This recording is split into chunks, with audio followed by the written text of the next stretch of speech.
밤새 몰아친 폭우는 도시의 불빛을 거대한 수채화처럼 번지게 만들었다.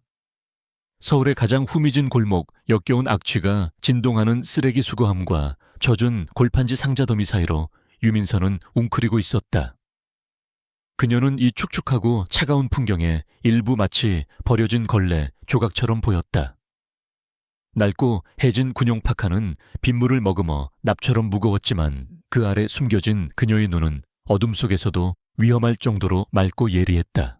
그녀는 단순한 노숙자가 아니었다. 적어도 지금은 그랬다.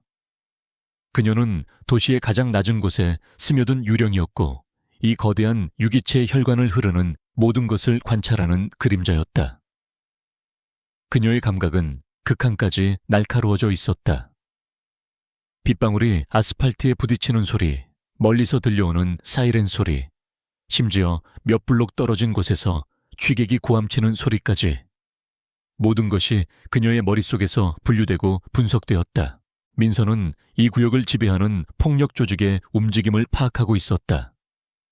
그들의 마약 거래 시간 순찰 경로, 그리고 감시 카메라의 사각지대까지 완벽하게 꿰뚫고 있었다. 그것은 생존을 위한 본능이었고 동시에 혹독한 훈련의 결과였다. 그녀는 한때 다른 이름으로 불렸지만 이제 그 이름은 그녀가 버린 과거의 잔해일 뿐이었다. 지금 그녀는 오직 생존하고 기다릴 뿐이었다. 차가운 공기가 폐부를 찔렀지만 민서는 미동도 하지 않았다. 그녀의 시선은 골목 입구에서 꺾어지는 큰 길, 휘황찬란한 강남의 중심부로 향하는 도로에 고정되어 있었다. 그녀는 배고픔을 잊은 지 오래였다. 대신 그녀의 마음을 채우는 것은 차가운 분노와 강철 같은 목적의식이었다. 그녀는 무언가를 혹은 누군가를 기다리고 있었다. 비록 그것이 무엇인지 정확히 알지는 못했지만 직감이 경고하고 있었다. 오늘 밤 무언가 일어날 것이라고. 같은 시각 폭우를 뚫고 한 대의 검은색 최고급 세단이 강변북로를 질주하고 있었다. 차량 내부는 외부의 혼돈과는 완벽하게 차단되어 있었다. 부드러운 클래식 음악이 낮게 흘러나왔고 최고급 가죽 시트의 냄새와 은은한 방향제가 섞여 안정감을 주었다. 뒷좌석에 앉은 한강우 회장은 굳은 표정으로 태블릿 화면을 응시하고 있었다. 해인그룹의 총수인 그는 대한민국 경제의 거물 중 한 사람이었다. 그의 미간에는 깊은 주름이 패여 있었다. 화면에 떠 있는 것은 그룹의 주가 그래프와 긴급 보안 보고서였다. 숫자들이 붉은색으로 요동치고 있었다. 단순한 경영 위기가 아니었다. 내부에서 무언가 골마 터지고 있다는 명백한 증거였다. 한강우는 보이지 않는 적과 싸우고 있었다. 지난 몇 달간 그의 충성스러운 임원들이 하나둘씩 알 수 없는 이유로 사임하거나 스캔들에 휘말려 사라졌다. 그는 관자 놀이를 지그시 눌렀다. 피로가 몰려왔다. 그는 수십 년간 수많은 위기를 겪었지만 이번처럼 교활하고 잔인한 공격은 처음이었다. 적은 그의 가장 가까운 곳에 숨어 있었다. 의심의 그림자가 그의 마음속을 스쳤다. 자신의 안전을 총괄하는 가장 신임 많은 부하인 강민혁 실장의 얼굴이 떠올랐다. 한 회장은 고개를 저었다. 아니, 강 실장일 리가 없었다.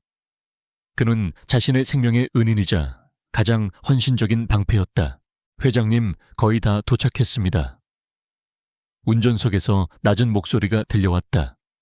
한강우는 태블릿을 껐다. 검은 화면에 비친 자신의 얼굴은 낯설 정도로 지쳐 보였다. 그는 차창 밖으로 시선을 돌렸다. 빗줄기가 창문을 세차게 때리고 있었다. 그 순간 그의 세단을 앞뒤로 호위하던 두 대의 경호 차량 중 앞차가 갑자기 속도를 늦췄다. 무서운 일이야. 한강구가 날카롭게 물었다. 운전기사가 대답할 새도 없었다. 모든 것이 찰나에 일어났다. 교차로의 신호가 녹색으로 바뀌는 순간 반대편 차선에서 거대한 덤프트럭 한 대가 굉음을 내며 중앙선을 넘어 돌진했다. 트럭의 헤드라이트는 폭우 속에서 마치 지옥의 눈처럼 번쩍였다. 선두 경호 차량은 피할 시간조차 없었다. 엄청난 충격음과 함께 선두 차량이 종잇장처럼 구겨지며 수십 미터를 날아갔다. 한강우의 세단 운전기사가 본능적으로 핸들을 꺾었지만 이미 늦었다. 뒤따르던 경호 차량 역시 급정거하며 미끄러졌고 그 순간 양쪽에서 나타난 두 대의 검은색 SUV가 그들의 퇴로를 완벽하게 차단했다. 이것은 단순한 사고가 아니었다. 완벽하게 계획된 군사작전 수준의 기습이었다. 한강우의 세단은 방탄 처리되어 있었지만 빗발치는 총알이 차체를 두드렸다. 운전기사는 이미 스티어링 휠에 머리를 박고 의식을 잃은 듯했다.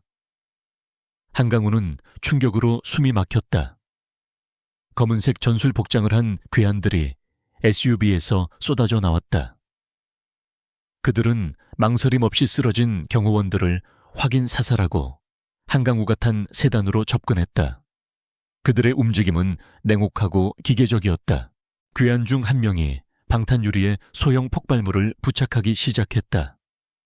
한강우는 자신이 죽음을 맞이하고 있음을 깨달았다. 수십 년간 쌓아 올린 제국이 이렇게 허무하게 끝나는 것인가? 절망이 그의 온몸을 휘감았다. 그는 눈을 감았다. 모든 것이 끝났다고 생각한 바로 그 순간이었다. 유민선은 그 모든 것을 지켜보고 있었다. 그녀는 본능적으로 더 나은 시야를 확보하기 위해 근처 건물의 비상계단으로 몸을 옮긴 참이었다. 그녀의 위치에서는 교차로 전체가 한눈에 들어왔다. 그녀는 덤프트럭이 나타나기 몇 초 전부터 이미 이상한 낌새를 눈치챘다. 양쪽 골목에 대기 중이던 SUV들. 그들의 엔진 소리는 평범한 대기 상태가 아니었다. 그녀는 즉시 상황을 파악했다. 이것은 암살 시도였다. 그녀의 심장이 차갑게 뛰기 시작했다. 그녀는 이 일에 개입할 이유가 전혀 없었다. 저 차 안에 누가 탔든 그녀와는 상관없는 상류층의 더러운 싸움일 뿐이었다. 그녀는 이 도시의 밑바닥에서 살아남는 법을 안다. 그것은 절대 눈에 띄지 않는 것이었다. 그녀는 몸을 돌려 어둠 속으로 사라질 준비를 했다. 하지만 그녀의 발이 떨어지지 않았다. 그녀는 괴한들의 움직임을 보았다. 그들의 제식 장비, 그리고 살인을 저지르는 망설임 없는 태도. 그것은 그녀가 지독하게 잘 아는 방식이었다. 그녀가 과거에 속했던, 그리고 그녀를 배신했던 바로 그 세계의 방식이었다. 그녀의 눈에 비친 것은 단순한 범죄자가 아니라 그녀의 과거에서 기어나온 망령들이었다. 한 괴한이 세단의 방탄 유리에 폭발물 설치를 거의 끝마쳤다. 점화 장치를 누르기까지 몇 초 남지 않았다.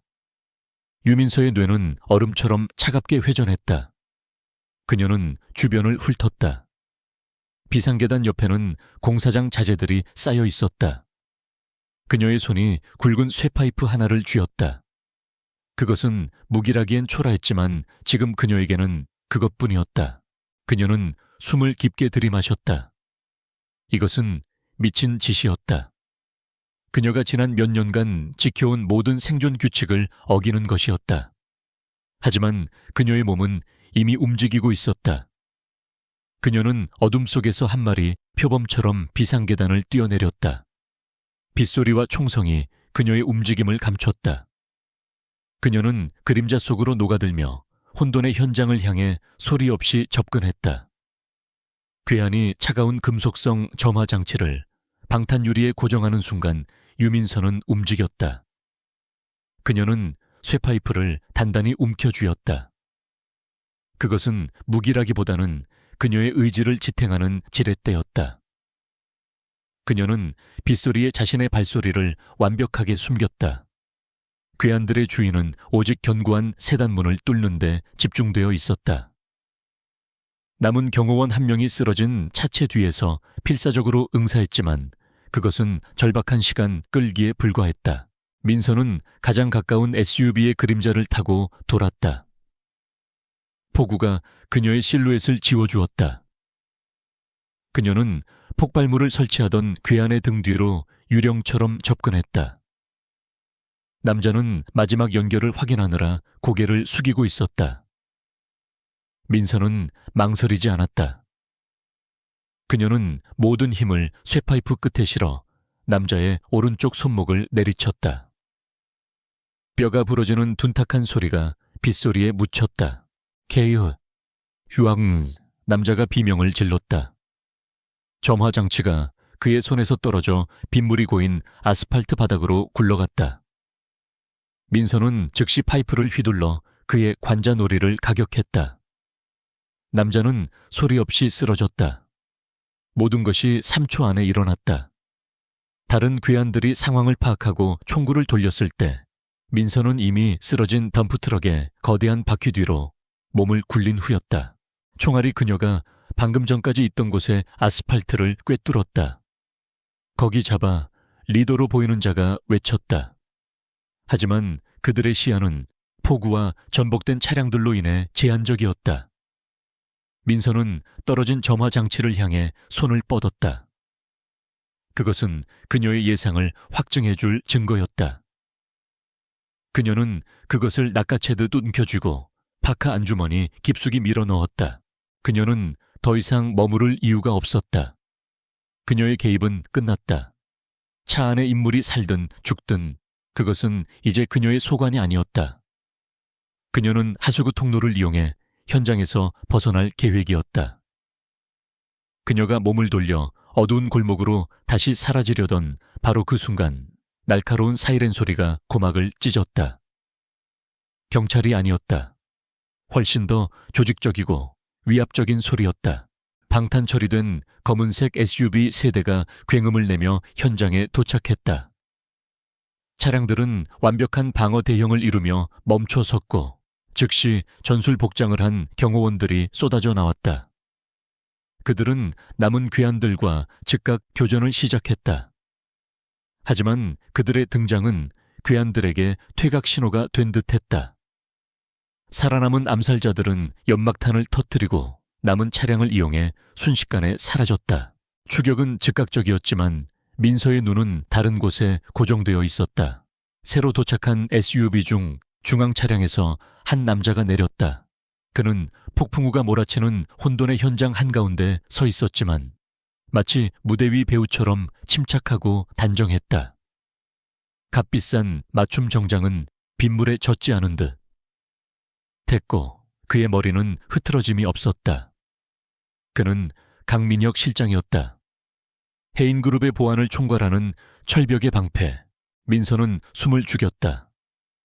그녀는 강민혁을 먼발치에서 본 적이 있었다. 그는 한강우 회장의 그림자이자 가장 신임받는 오른팔로 알려져 있었다. 강민혁은 현장을 빠른 속도로 훑어보았다. 그의 눈은 냉철한 회색빛이었다. 그는 쓰러진 부하 경호원들에게는 짧은 시선만을 던졌을 뿐 곧바로 한강우 회장의 세단으로 다가갔다. 그의 얼굴에는 근심이 서려 있었지만 민서는 그 표정에서 미묘한 위화감을 느꼈다. 그것은 안도라기보다는 실망에 가까운 차가운 분노였다. 회장님, 괜찮으십니까? 강민혁이 차문을 열려고 시도하며 외쳤다. 안에서 희미한 신음소리가 들렸다. 강민혁은 부하들에게 신호를 보냈고 그들은 전문적인 장비로 신속하게 문을 개방했다. 한강우 회장이 충격에 휩싸인 얼굴로 부축을 받으며 밖으로 나왔다. 그는 경미한 타박상 외에는 다치지 않은 듯했지만 극도의 혼란에 빠진 표정이었다. 강 실장, 이게 대체 무슨... 한강우가 말을 잇지 못했다. 강민혁은 자신의 외투를 벗어 한 회장의 어깨에 덮어주었다. 회장님, 안전한 곳으로 모시겠습니다. 제 팀이 현장을 통제하고 있습니다. 그의 목소리는 강철처럼 단단하고 차분했다. 그는 주변을 둘러보며 쓰러진 암살자의 시신을 확인했다. 민서가 쓰러뜨린 남자였다. 강민혁의 시선이 남자의 부러진 손목과 머리의 상처에 잠시 머물렀다. 그의 미간이 아주 미세하게 좁혀졌다. 그는 예상치 못한 변수의 등장을 감지한 것이다. 그는 부하에게 명령했다. 이자의 신원을 확인해. 그리고 현장에 외부 개입 흔적이 있는지 샅샅이 뒤져. 민서는 더 이상 지체할 수 없었다. 그녀는 어둠 속으로 완전히 몸을 숨겼다. 그녀의 손은 주머니 속에 차가운 점화 장치를 만지작거렸다. 몇 시간 후 해인그룹 직속병원의 최고층 VIP 병실은 철통 같은 경비 속에 외부와 차단되었다. 한강우 회장은 진정제를 맞았지만 잠들지 못했다. 그는 창밖의 어둠을 응시하며 방금 전의 습격을 복기하고 있었다. 그것은 단순한 사고가 아니었다. 자신의 이동 경로는 극비였으며 경호팀은 최고 수준이었다. 이런 완벽한 기습은 내부 정보 없이는 불가능했다. 그의 머릿속에서 의심의 씨앗이 자라나기 시작했다. 강민혁 실장은 유능했지만 오늘 그의 등장은 기묘할 정도로 시의적절했다. 그리고 현장에서 발견된 암살자들의 장비. 한강우는 가슴이 답답해지는 것을 느꼈다. 수십 년간 모든 것을 걸고 이룬 제국이었지만 지금 그는 누구를 믿어야 할지 알 수 없었다. 그때 병실 구석에 어두운 그림자가 미세하게 일렁겼다. 한강우는 심장이 멎는 듯했다. 경호원들은 문 밖에 완벽하게 배치되어 있었다. 누구냐? 그가 낮게 외쳤다. 그림자 속에서 한 인형이 천천히 모습을 드러냈다. 빗물에 젖어 악취가 나는 파카 헝클어진 머리, 그리고 잿빛 얼굴의 소녀였다. 그녀는 유령처럼 소리 없이 서 있었다. 어떻게 들어왔지? 한강우가 경계하며 물었다. 경호원들을 부르기 위해 버튼으로 손을 뻗었다. 부르지 마십시오. 소녀 유민서가 입을 열었다. 그녀의 목소리는 쇳소리가 났지만 놀라울 정도로 침착했다.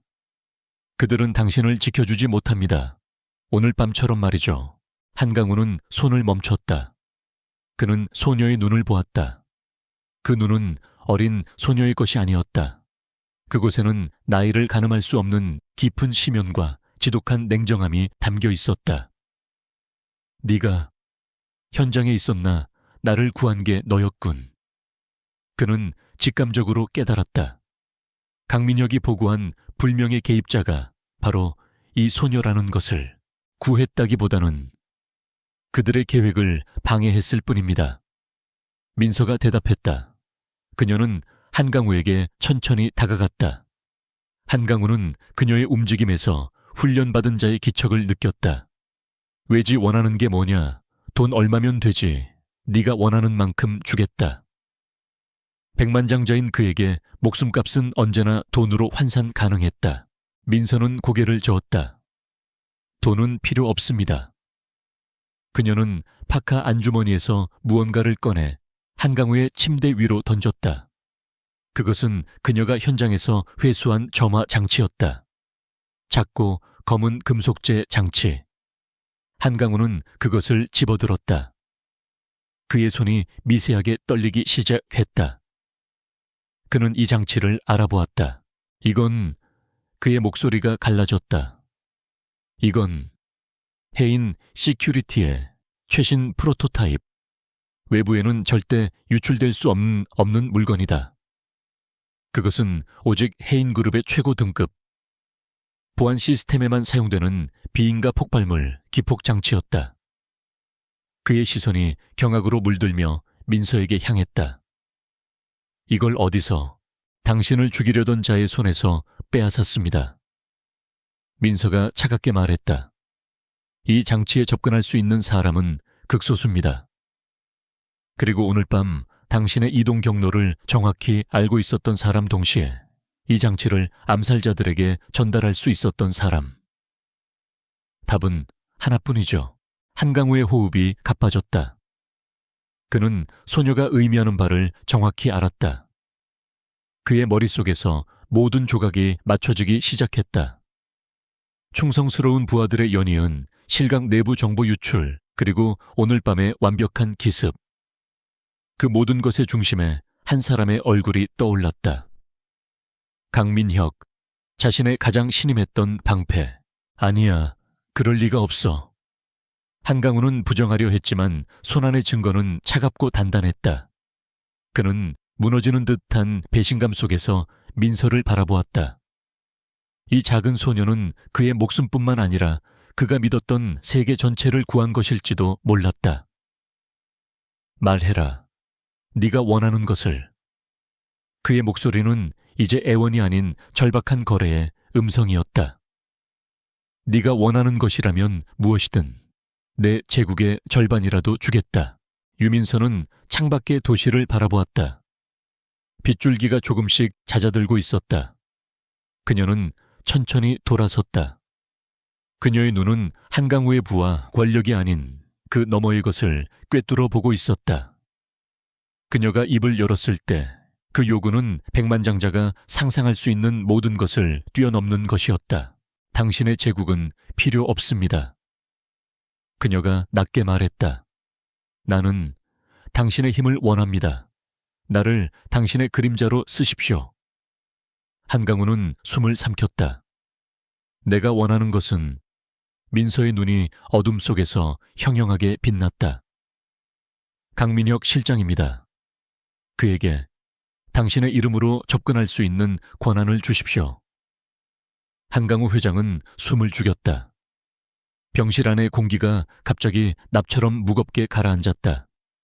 그의 제국, 그의 부, 그의 목숨. 이 모든 것을 원하지 않고 오직 강민혁 자신의 가장 신이 많은 오른팔을 원한다는 이 소녀의 요구는 그의 상식을 완전히 벗어난 것이었다. 그는 손에 쥔 차가운 기폭장치를 내려다보았다. 그것은 부인할 수 없는 배신의 증거였다. 해인 시큐리티의 심장에서 나온 비수였다. 강 실장을 원한다고. 한강우가 목소리를 가다듬으며 되물었다. 그를 죽이기라도 하겠다는 건가 아니면. 그게 무슨 의미지? 그는 이 잿빛 소녀의 의도를 파악하려 애썼다. 그녀의 눈은 어떤 감정도 드러내지 않은 채 그를 응시하고 있었다. 마치 수심을 알 수 없는 깊은 호수와도 같았다. 유민서는 병실 창가로 천천히 걸어갔다. 유리창에 그녀의 지친 모습이 비쳤다. 죽이는 것은 간단하지만 그것만으로는 부족합니다. 그녀가 낮게 말했다. 나는 그가 쌓아 올린 모든 것을 무너뜨릴 겁니다. 그가 당신에게 그랬듯이 그의 가장 견고한 방패가 그의 심장을 꿰뚫는 칼이 되는 것을 보여줄 겁니다. 그러기 위해선 그의 가장 가까운 곳으로 가야 합니다. 한강우는 침대에서 몸을 일으켰다. 진통제가 온몸에 퍼지고 있었지만 정신은 얼음장처럼 차갑게 깨어났다. 그는 지난 몇 달간의 일들을 퍼즐 조각처럼 맞추기 시작했다. 유능했던 임원들의 갑작스러운 스캔들, 핵심 프로젝트의 기묘한 지연, 그리고 오늘 밤의 완벽한 매복. 강민혁은 항상 완벽한 해결책을 제시하며 그의 신뢰를 더욱 공고히 했다. 하지만 이제 보니 그것은 불을 지른 방화범이 소방수를 자처한 격이었다. 내가 왜 자네를 믿어야 하지? 한강우가 마지막 남은 이성으로 물었다. 자네는 거리의 불황자일 뿐이야. 하지만 강 실장은 10년을 나와 함께한 사람이다. 그의 목소리는 흔들리고 있었다. 믿음이 배신당했다는 사실보다 그것을 인정해야 한다는 사실이 그를 더 고통스럽게 했다. 민서는 그를 돌아보았다. 당신은 나를 믿을 필요 없습니다. 당신의 눈앞에 있는 이 증거를 믿으십시오. 그녀는 기폭장치를 가리켰다. 그리고 당신의 직감을 믿으세요. 오늘 밤 그들이 사용한 전술은 단순한 조폭의 수준이 아니었습니다. 당신의 동선 경호팀의 대응 프로토콜, 심지어 방탄세단의 취약점까지 정확히 알고 있었습니다. 이것은 내부자 그것도 최고위급 내부자 없이는 불가능한 작전입니다. 그녀는 한강우에게 한 걸음 더 다가섰다. 강민혁 실장의 구조팀은 너무 완벽한 타이밍에 나타났습니다. 암살자들이 임무에 실패하자마자 말이죠. 그들은 암살자들을 추격하는 척 했지만 실제로는 그들의 퇴로를 확보해 준 겁니다. 당신은 살아남은 게 아닙니다. 내가 그들의 계획에 변수를 만들었기 때문에 살려진 겁니다. 아마도 다음 계획을 위해서겠죠. 한강우의 얼굴이 하얗게 질렸다. 민서의 분석은 냉혹할 정도로 정확했고 그의 마지막 의심마저 베어냈다. 그는 자신이 거대한 늑대 무리의 우두머리라고 생각했지만 사실은 가장 신뢰했던 늑대의 턱 밑에 목을 내어주고 있었던 것이다. 그는 이 소녀가 필요했다. 그녀의 정체는 알 수 없었지만 그녀는 강민혁을 꿰뚫어 보고 있었다. 그녀는 유령이었고 유령을 잡기 위해서는 또 다른 유령이 필요했다. 조다. 한강구가 마침내 결단을 내렸다. 그의 눈에 다시 총기가 돌아왔다. 자네의 요구를 수락하지. 하지만 이것은 동맹이 아니라 거래다. 자네가 강민혁을 끌어내린다면 나는 자네가 원하는 모든 것을 주겠다. 하지만 실패한다면 자네 역시 흔적도 없이 사라지게 될 거야. 계오래로 충분합니다. 민서가 즉각 답했다. 그녀는 조건을 달지 않았다. 오직 목표만을 향할 뿐이었다. 한강우는 침대 옆에 비상호출 버튼을 눌렀다. 하지만 경호원을 부르는 대신 그는 보안 라인을 통해 단 한 사람에게만 연결했다. 그의 비서실에서 수십 년간 그림자처럼 일해온 강민혁조차 함부로 대하지 못하는 유일한 인물이었다. 윤 실장. 한강구가 낮게 말했다. 지금 당장 내 개인 펜트하우스 그림자궁을 준비하게.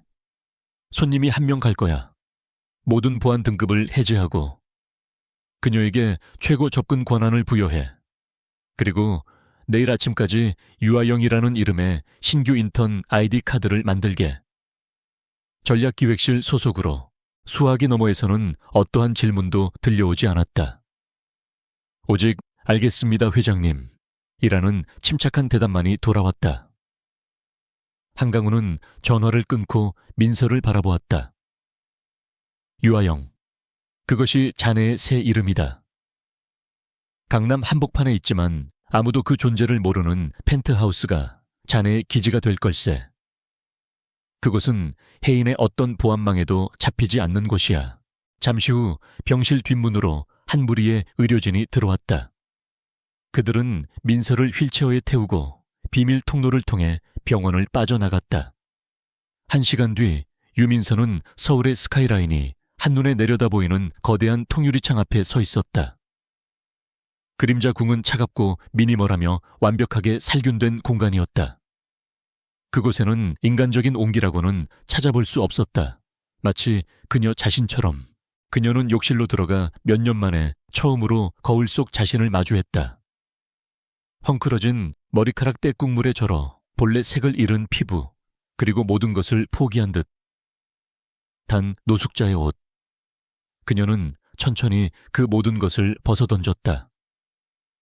뜨거운 물이 그녀의 몸을 씻어내리는 것이 아니라 마치 과거의 껍질을 벗겨내는 듯했다. 샤워를 마치고 나왔을 때 침대 위에는 완벽하게 재단된 검은색 정장과 깨끗한 셔츠, 그리고 유아영이라는 이름이 박힌 해잉그룹 인턴 사원증이 놓여 있었다. 그녀는 기계적인 동작으로 옷을 입었다.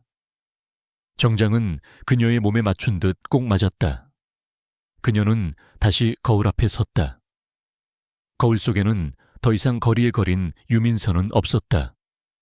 날카로운 눈빛을 숨긴 평범하지만 어딘가 모르게 차가운 인상의 신입사원 유아영이 서 있을 뿐이었다. 다음날 아침 해인그룹 본사타워는 그 위용을 자랑하며 솟아있었다. 수천 명의 직원들이 로비를 통과해 각자의 일터로 향했다.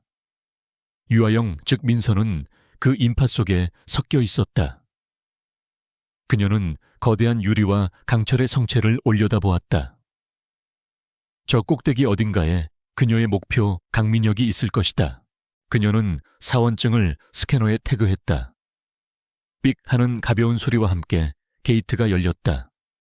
그녀는 거대한 늑대의 굴로 첫 발을 내디뎠다. 그녀는 이제 가장 눈에 띄지 않는 존재, 가장 무해한 존재인 인턴이었다. 강민혁의 철저한 보안 시스템 속에서 그녀는 그의 레이더에 절대 잡히지 않을 완벽한 그림자였다. 그녀의 전쟁은 이제 막 시작되었다. 해인그룹 본사 타워는 그 자체로 하나의 생태계였다.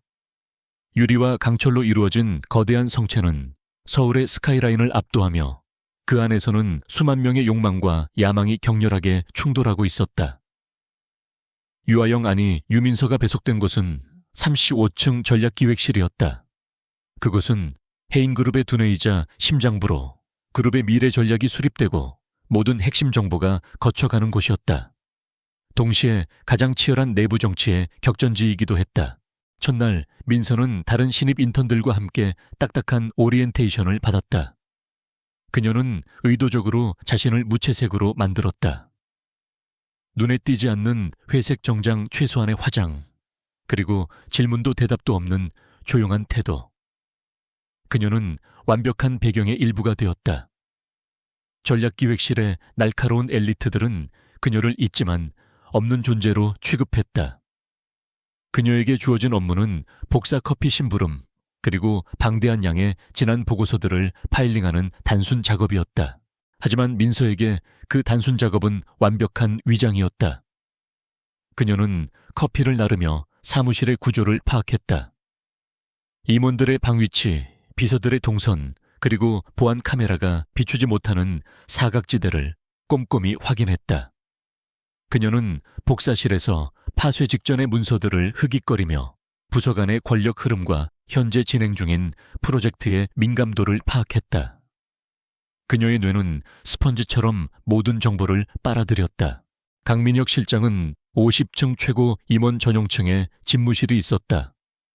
하지만 그의 영향력은 건물 전체에 거미줄처럼 퍼져 있었다. 민서는 입사 사흘째 되던 날 엘리베이터 홀에서 그와 마주쳤다. 그는 검은색 정장을 입은 경호원들에게 둘러싸여 있었다. 그의 존재감만으로도 복도의 공기가 차갑게 얼어붙는 듯했다. 그는 마치 이 건물의 왕처럼 거침없이 걸었다. 그의 눈은 냉혹한 맹수의 그것처럼 주변을 훑었다. 민서는 다른 직원들처럼 고개를 숙이고 길을 비켜섰다. 강민혁의 시선이 그녀를 스쳐 지나갔다. 1초도 머무르지 않았다. 그의 눈에 비친 그녀는 복도에 서 있는 화분이나 벽의 장식물과 다를 바 없는 의미 없는 풍경의 일부일 뿐이었다. 그는 인턴 유아영이라는 존재 자체를 인식하지 못했다. 민서는 속으로 안도의 한숨을 내쉬었다. 그의 오만함이야말로 그녀의 가장 강력한 무기였다. 민서는 자신의 임무를 수행하면서 강민혁의 네트워크를 그리기 시작했다. 그녀는 전략기획실이 그의 보안팀과 얼마나 밀접하게 연결되어 있는지 알아내야 했다. 그녀는 파쇄실에서 우연을 가장하여 전략기획실장의 비서와 마주쳤다. 그녀는 서류 더미를 옮기다 발이 꼬인 척하며 비서의 발치에 서류를 쏟았다. 죄송합니다. 정말 죄송합니다. 그녀는 과장되게 당황하며 사과했다. 친절한 비서가 그녀를 돕기 위해 몸을 숙이는 사이 민서의 눈은 비서가 목에 건 사원증을 스캔했다.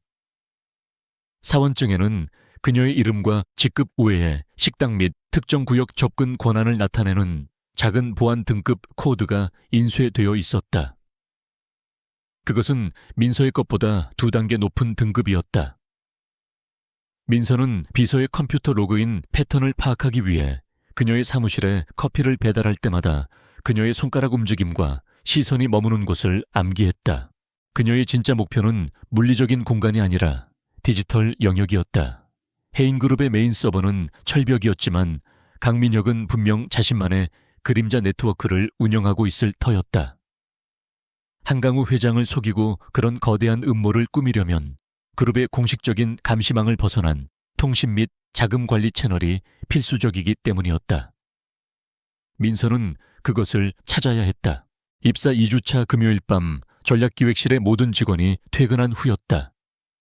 사무실은 적막에 잠겼고 오직 서버의 낮은 팬 소리만이 울렸다. 민서는 청소 용역 직원들이 35층을 지나갈 때까지 자신의 책상 밑에서 조용히 기다렸다. 자정이 넘은 시각 그녀는 움직이기 시작했다. 그녀는 낮에 눈여겨본 전략기획실장의 비서 자리로 향했다. 그녀는 비서가 자리를 비울 때 사용하는 스크린세이버 암호 그녀의 애완견 생일이었다를 입력하고 잠금을 해제했다. 그녀는 자신의 USB를 꽂지 않았다. 그것은 흔적을 남기는 아마추어적인 행동이었다.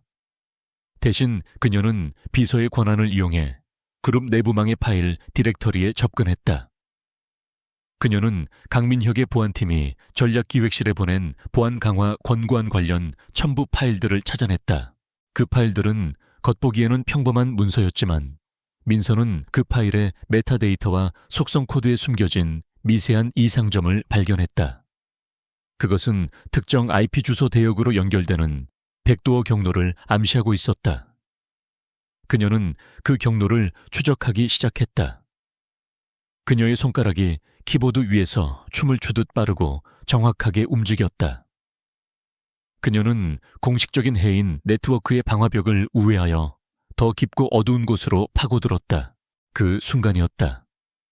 그녀가 특정 서브넷에 접근하려 하자 그녀의 화면이 순간적으로 정지했다.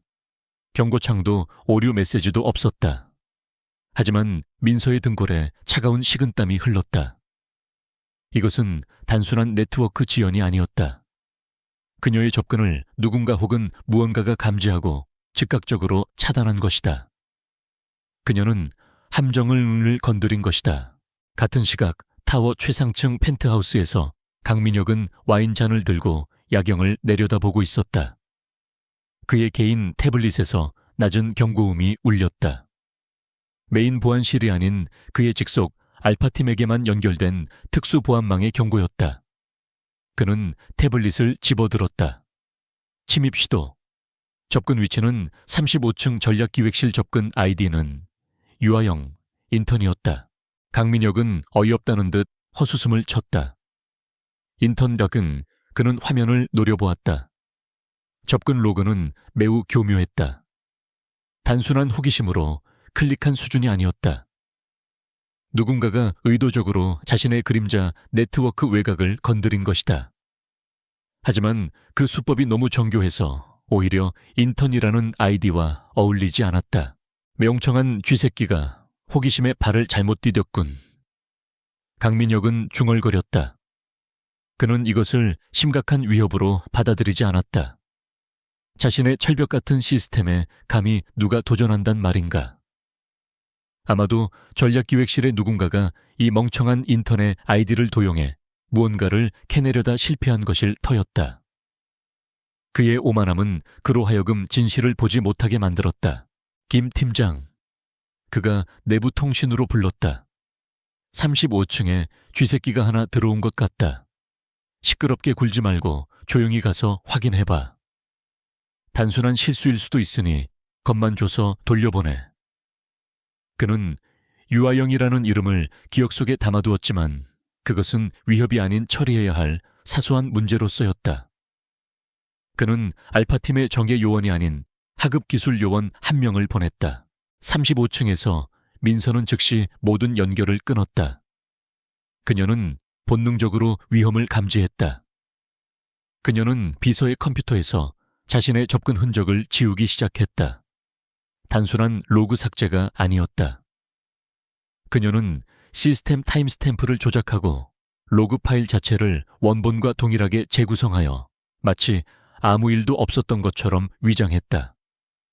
이 모든 작업이 단 1분 만에 이루어졌다. 그녀가 막 자리에서 일어나려는데 엘리베이터가 도착하는 소리가 들렸다. 이 시간에 민서는 즉시 몸을 낮춰 책상 밑으로 숨어들었다. 사무실의 유리문 너머로 한 남자의 실루엣이 보였다. 그는 해인 시큐리티의 제복을 입고 있었지만 일반 경비원과는 다른 날카로운 기운을 풍기고 있었다. 강민혁의 사람이었다. 남자는 천천히 사무실을 순찰했다. 그의 시선이 전략기획실장의 비서 자리로 향했다. 그는 컴퓨터가 꺼져 있는 것을 확인하고 민서가 원격으로 전원을 차단했다. 고개를 갸웃거렸다. 이상하군. 분명 이쪽이었는데. 그는 무선으로 보고했다. 아무래도 시스템 오류 같습니다.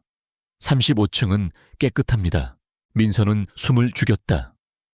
남자가 사무실을 떠나 엘리베이터로 돌아가는 소리를 들은 후에야 그녀는 천천히 책상 밑에서 빠져나왔다. 그녀는 하마터면 늑대의 턱에 물릴 뻔했다. 그녀는 비상계단을 통해 35층을 빠져나왔다. 그녀의 심장이 격렬하게 뛰고 있었지만 그것은 두려움 때문이 아니었다. 그것은 흥분과 분노 때문이었다. 그녀는 그림자 궁으로 돌아와 샤워를 하며 오늘의 실수를 복기했다. 그녀는 강민혁을 과소평가했다. 그의 방어막은 그녀의 예상보다 훨씬 더 정교하고 민감했다. 하지만 동시에 그 역시 그녀를 과소평가했다. 그는 경고를 받았음에도 불구하고 그것을 인터넷 실수로 치부해버렸다. 그의 오만함이 그녀에게 또 한 번의 기회를 준 것이다. 민서는 젖은 머리를 수건으로 털며 컴퓨터 앞에 앉았다. 그녀는 비록 쫓겨났지만 빈손으로 오지는 않았다. 그녀는 차단되기 직전 강민혁의 그림자 네트워크 서버의 위치를 파악할 수 있는 결정적인 단서 암호화된 데이터 패킷의 일부를 확보했다. 그것은 늑대의 굴로 통하는 비밀지도 조각이었다. 유민서가 그림자 궁으로 가져온 데이터 패킷 조각은 암흑으로 뒤덮인 바다에서 건져 올린 난파선의 파편과 같았다. 그것은 그 자체로 의미를 갖기보다는 거대한 본체의 존재를 증명하는 단서였다. 그녀는 펜트하우스의 슈퍼컴퓨터 앞에 앉아 밤을 새웠다. 그녀의 손가락은 키보드 위에서 보이지 않을 정도로 빠르게 움직였고 화면에는 수천 줄의 암호화된 코드가 폭포수처럼 흘러내렸다. 지난번 35층에서의 아슬아슬한 탈출은 그녀에게 두 가지를 가르쳐 주었다. 첫째, 강민혁의 그림자 네트워크는 그녀의 예상보다 훨씬 더 정교하게 구축되어 있으며 외부에서의 직접적인 공격은 즉각 감지된다는 것. 둘째, 강민혁은 그녀 유아형 인턴을 위협으로 인식하지 않는다는 것. 그의 오만함은 그녀의 가장 강력한 방패이자 가장 날카로운 창이었다. 새벽녘 마침내 그녀는 암호화된 패킷의 악수, 프로토콜을 해독해냈다. 그것은 해인그룹 내부 서버가 아닌 스위스 취리히 외곽에 위치한 극비의 프라이빗 데이터 헤이븐 서버와 통신하는 경로였다. 그 서버는 물리적으로나 디지털적으로나 난공불락으로 유명한 곳이었다. 강민혁은 그곳에 자신의 진짜 금고를 숨겨두고 있었다. 그가 그룹에서 횡령하고 불법적으로 축적한 자금, 즉 돈 세탁의 흔적은 분명 그곳에 있을 터였다. 하지만 원격 해킹은 불가능했다. 그녀가 다시 시도한다면 강민혁은 이번에는 단순한 기술 요원이 아니라 그의 알파팀을 보낼 것이고 유아영은 다음날 아침 한강에서 변사체로 발견될지도 몰랐다. 그녀는 다른 접근법이 필요했다. 외부가 아닌 내부. 그 서버로 데이터를 보내는 해인타워 내부의 특정 단말기를 찾아야만 했다. 다음날 출근한 전략기획실의 공기는 미묘하게 차가웠다. 사람들은 서로 수군거리며 불안한 눈빛을 교환했다. 민서는 커피를 나르는 척하며 그들의 대화를 엿들었다. 화제의 중심은 재무팀의 김영준 이사였다. 그는 한강우 회장이 젊은 시절부터 총애해온 몇 안 남은 한 회장의 직계 라인이었다. 들었어, 김 이사님. 어젯밤부터 특별감사를 받고 있대. 특별감사 이 시기에 말도 안 돼. 그분만큼 청렴한 분이 어디 있다고. 쉬, 조용히 해. 강 실장님, 라인에서 직접 감사를 진행 중이라잖아. 뭔가 단단히 걸린 게 분명해. 민서의 심장이 차갑게 내려앉았다. 이것은 우연이 아니었다. 그녀가 강민혁의 네트워크를 건드린 직후에 벌어진 일이었다. 강민혁은 쥐가 있다는 것을 감지했다. 하지만 그 쥐가 인턴 유아영이라고는 상상조차 못한 채 엉뚱한 곳을 겨누고 있었다. 그는 한강우 회장의 충직한 신복을 제거함으로써 자신의 권력을 과시하고 동시에 혹시 모를 내부의 배신자들에게 강력한 경고를 보내는 것이었다. 그는 한 회장의 팔다리를 하나씩 잘라내고 있었다. 민서는 자신이 확보한 증거가 김 이사를 구하기에는 너무 늦었을지도 모른다는 것을 깨달았다. 그녀는 시간이 없었다. 같은 시각 50층 집무실에서 강민혁은 어젯밤 35층에서 올라오던 단순 오류 보고서를 검토하고 있었다. 그는 서류를 가볍게 휴지통에 던져 넣었다. 그의 관심은 온통 김영준 이사에게 쏠려 있었다. 그의 앞에는 김 이사의 서명이 위조된 자금 이체, 지시서와 조작된 회계 장부가 놓여 있었다. 완벽한 함정이었다. 명청한 늙은이, 아직도 한강우가 자신을 지켜줄 거라 믿고 있다니. 강민혁은 차가운 조소를 지었다. 그는 한강우 회장이 병원에서 퇴원해 업무에 복귀했지만 이미 모든 실권은 자신에게 넘어왔다고 확신했다. 이번 김 이사 건은 한 회장의 남은 의지를 꺾어버릴 결정타가 될 것이었다. 그는 유아영이라는 이름의 인턴 따위는 까맣게 잊고 있었다. 그날 밤 해인타워는 다시 어둠에 잠겼다. 민서는 낮에 확보한 정보를 바탕으로 움직였다. 그녀는 전략기획실의 평범한 인턴이 아닌 고도로 훈련된 유령으로 변해 있었다. 그녀는 취리 서버와 통신하는 유일한 내부 단말기의 위치를 파악했다. 그것은 전략기획실이나 재무팀이 아닌 지하 4층의 중앙 서버 관리실 구석에 처박힌 지금은 거의 사용하지 않는 낡은 유지보수용 단말기였다. 지하 4층은 해인 시큐리티의 삼엄한 통제구역이었지만 민서는 이미 건물의 모든 통풍구와 서비스 덕트 경로를 파악하고 있었다. 그녀는 청소 용역 카트를 밀며 자연스럽게 화물 엘리베이터로 향했다. 감시 카메라의 사각지대를 정확히 계산하며 움직인 그녀는 서비스 해치를 통해 서버실 바로 옆에 배전실로 잠입했다. 서버실은 수천 개의 서버가 내뿜는 열기와 낮은 팬 소음으로 가득 차 있었다. 그녀는 배전반 덮개를 열고 내부의 케이블 덕트를 따라 기어갔다. 좁고 먼지 쌓인 공간을 지나 그녀는 마침내 목표 지점인 낡은 단말기, 바로 아래의 바닥 패널로 나왔다. 순찰 중인 경비원의 발소리가 멀리서 들렸다. 그녀는 숨을 죽이고 기다렸다. 경비원이 지나간 후 그녀는 조용히 바닥 패널을 밀어 올리고 서버실 안으로 미끄러져 들어갔다. 단말기는 먼지가 뽀얗게 쌓인 채 구석에 방치되어 있었다. 하지만 전원은 연결되어 있었다. 그것은 강민혁이 자신의 비밀 통로를 숨기기 위해 의도적으로 방치해둔 잠자는 단말기였다. 그녀는 자신의 주머니에서 소형 해킹 툴을 꺼내 연결했다. 이 단말기는 외부 방화벽이 아닌 내부망의 최상위 루트 권한으로 취리 서버와 직접 연결되어 있었다. 강민혁의 유일한 실수였다. 그는 내부의 가장 낮은 곳, 이 먼지 쌓인 구석에서 누군가 접근하리라고는 상상하지 못했다. 민서의 손가락이 다시 춤을 추기 시작했다.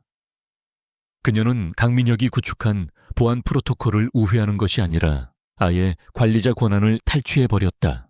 몇 분 후 그녀는 마침내 강민혁의 금고, 그림자 장부의 문을 열었다. 화면에 떠오른 것은 단순한 숫자의 나열이 아니었다. 그것은 해인그룹의 피를 빨아먹고 자라난 거대한 악의 연대기였다. 수백억 원대여의 비자금 조성 내역 해외 페이퍼 컴퍼니로의 자금 이동 경로, 그리고 지난번 한강우 회장 암살 시도에 사용된 자금의 출처까지 명확하게 기록되어 있었다. 그녀는 떨리는 손으로 모든 데이터를 자신의 암호화된 USB 저장 장치에 복사했다. 그녀가 승리한 순간이었다. 그녀는 강민혁의 심장을 꿰뚫을 비수를 손에 넣었다. 그녀는 조심스럽게 모든 접속 흔적을 지우고 단말기에서 연결을 해제했다. 그녀는 다시 어둠 속으로 바닥 패널 아래로 사라졌다. 다음 날 아침 민서가 전략기획실로 출근했을 때 사무실의 공기는 얼음장처럼 차가웠다.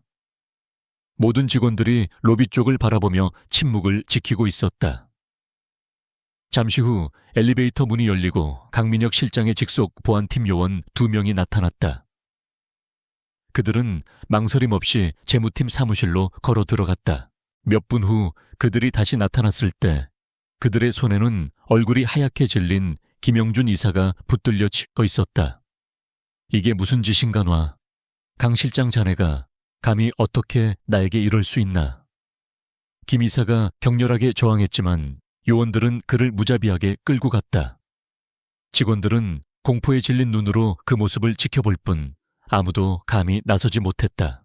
민서는 자신의 자리에서 조용히 그 모든 광경을 지켜보았다.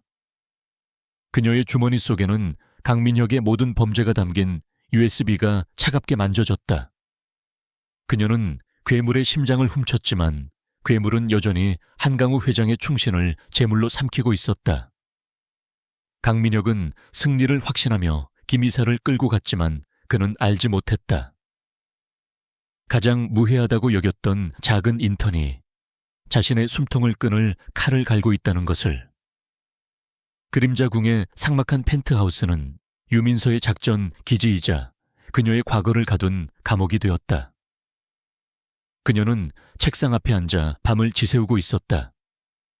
그녀의 앞에는 김영준 이사를 나락으로 떨어뜨리고도 남을 강민혁의 모든 범죄가 담긴 그림자 장부의 데이터가 펼쳐져 있었다. 그것은 한강우 회장을 구하기에 충분한 증거였지만 민서는 스크롤을 멈출 수가 없었다. 무언가가 그녀의 발목을 붙잡고 있었다. 그녀는 단순한 횡령이나 자금 세탁 내역을 넘어선 더 깊고 어두운 연결고리를 찾고 있었다. 그녀의 직감이 그녀가 겪어온 모든 훈련이 경고하고 있었다. 강민혁 같은 인물은 단순히 돈 때문에 움직이지 않는다. 돈은 수단일 뿐 그의 진짜 목적은 권력 혹은 그 이상의 파괴적인 무언가일 터였다. 그녀는 장부의 가장 오래된 기록 강민혁이 아직 해인그룹에 들어오기 직전의 거래 내역까지 거슬러 올라갔다. 그러다 그녀의 손가락이 멈췄다. 5년 전 날짜가 찍힌 하나의 거래 내역.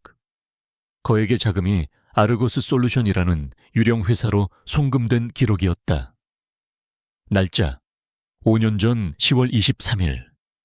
민서의 호흡이 멎었다. 그날은 그녀의 인생이 산산조각 난 날이었다. 그녀의 스승이자 NIS 국가정보원 대테러 3팀장이었던 황진태가 이중 스파이 혐의로 긴급 체포되고 모든 작전이 실패로 돌아간 바로 그날이었다. 민서의 손이 미세하게 떨리기 시작했다. 그녀는 아르고스 솔루션이라는 이름을 미친 듯이 파고들었다. 그녀의 해킹 능력은 이제 단순한 침투가 아니라 과거의 망령을 파헤치는 집요한 추적이 되었다. 몇 시간의 사투 끝에 그녀는 암호화된 송금 기록에 숨겨진 코드네임을 찾아냈다. 작전명 바이퍼. 그것은 황진태 팀장이 마지막으로 수행하던 극비 임무의 이름이었다.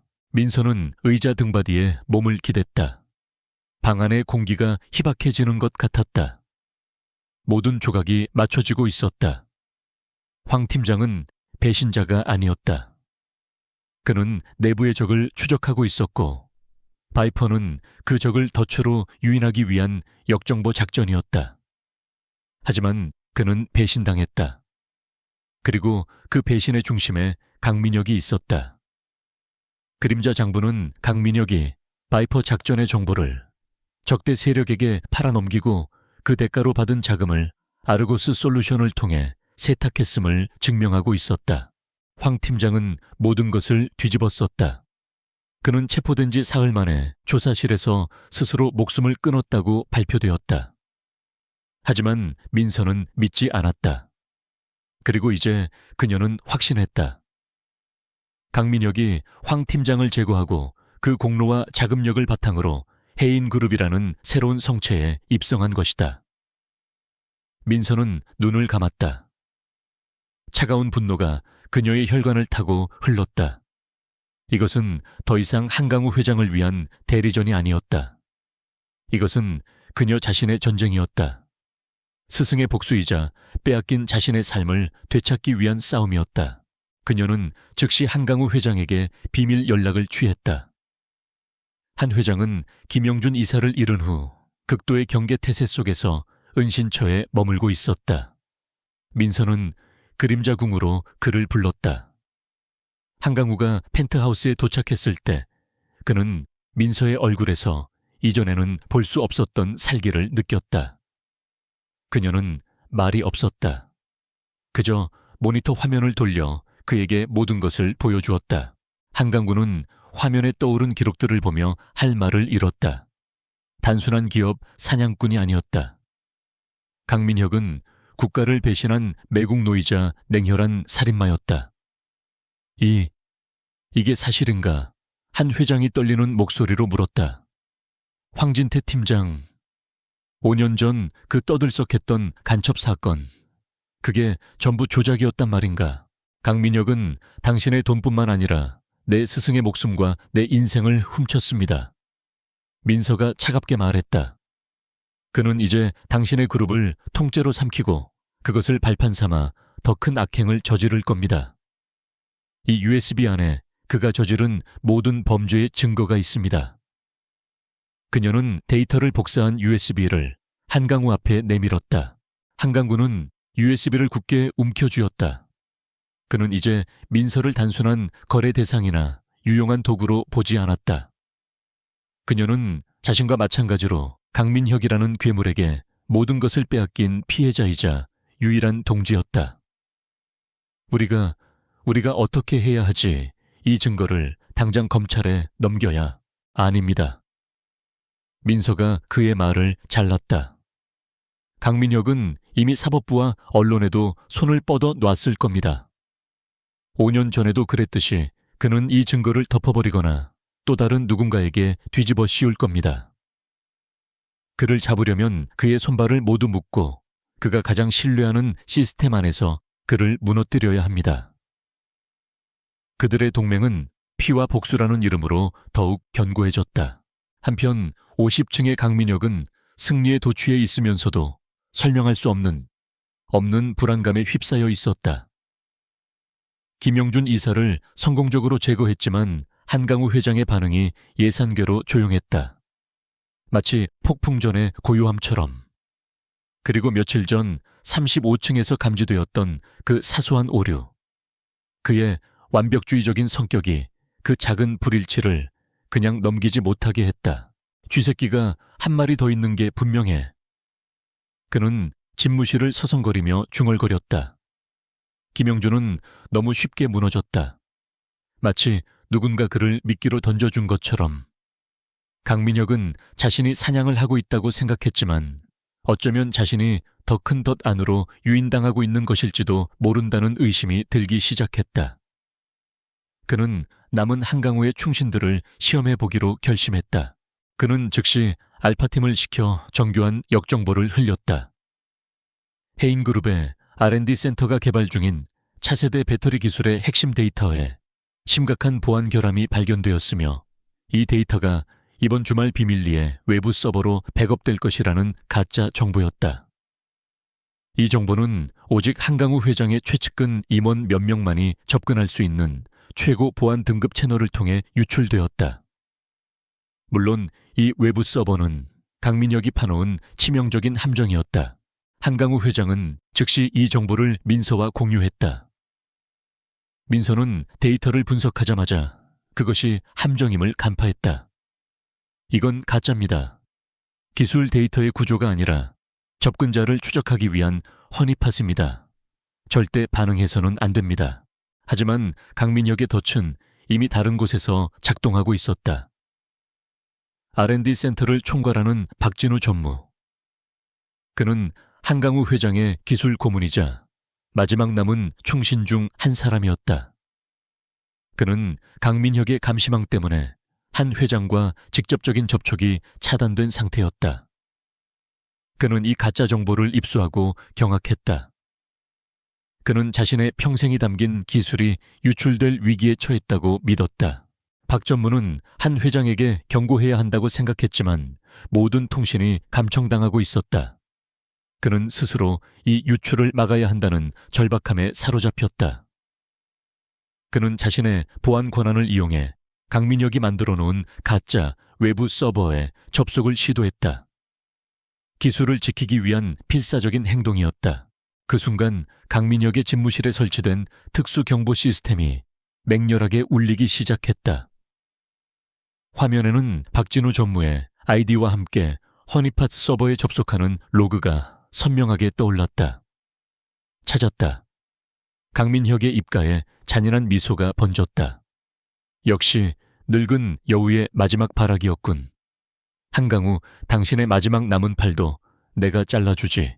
그는 즉시 알파팀에게 출동 명령을 내렸다. 이번에는 김영준 이사처럼 공개적인 체포가 아니었다. R&D 센터의 지하주차장. 늦은 밤 퇴근하던 박진우 전무의 앞을 검은색 벤 차량이 막아섰다. 건장한 남자들이 순식간에 그를 제압하고 차 안으로 끌고 들어갔다. 박 전무는 비명조차 지르지 못했다. 같은 시각 민서는 한강우 회장으로부터 박 전무와 연락이 두절되었다는 다급한 메시지를 받았다. 그녀는 즉시 R&D 센터의 CCTV 기록을 해킹했다. 그녀의 눈에 들어온 것은 지하 주차장의 흐릿한 화면, 그리고 박 전무가 검은색 밴으로 납치되는 마지막 모습이었다. 민서는 주먹을 불끈 쥐었다. 그녀는 함정인 줄 알았지만 그 함정이 누구를 노린 것인지는 예측하지 못했다. 강민혁이 그녀의 예상을 한 발 앞서 또 다른 인지를 잡은 것이다. 박진우 전무가 지하 주차장에서 사라지는 마지막 CCTV 화면. 그것은 유민서와 한강우 회장에게 떨어진 사형 선고나 다름없었다.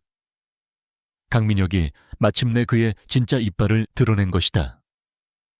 한강우는 절망감에 휩싸였지만 민서의 눈은 분노로 차갑게 타오르고 있었다.